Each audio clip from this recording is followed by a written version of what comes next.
esperientzia oso polita izan da, niretzako beste momentu oso garrantzitsu bat niretzat, azkenean taldean munduko jokalarik onenak zeuden eta niretzat beraiekin entrenatzea lujoa da. Azkenean debuta, oso pozik debutagatik, baina espero dugu lehenengo aldia izatea eta gehiago gotia. Niretzat urte ikaragarria izan da, gauza asko eta danakonak pasa zaizkit, eta azkenean oso pozik nago danagatik, baina jarraitu behar dugu lanean, orain arte bezala eta lasaitasunez hartu behar du dana. Azkenean lehengo urtean juvenietan jokatzen degon, aurten bukatu dut selekzioakin partidua debutatzen, eta egia da gauza asko etorri zaizkitela, baina lasaitasunez hartu diztut, bakit bidea oso luzea dela eta berdin jarraitu behar du.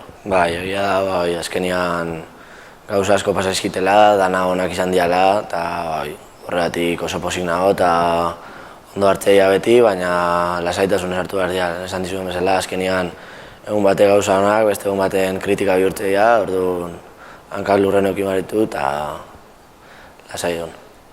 Azkenean, oraindik 19 urte dauzket, honea aurten iritsi naiz eta oraindik ikasteko mordoa dauket, azkenen egunero hemen entrenatzen nagusitaz ikasi behar dut eta aurrera segi.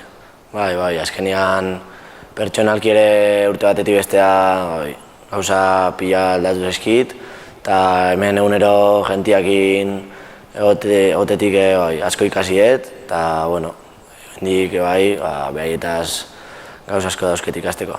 Azkenean denboraldi azkenean luzioa da, azkenengo partidua nekean notatzen gainean, partidutaz aparte ere momentuko tentsioa ere notatzea eta horrek ere faktura pasatzeu, baina orain hilabete bat daukeu deskantzatzeko, berriz indarrak hartzeko eta hurrengo urterako berriz betetat etortzeko.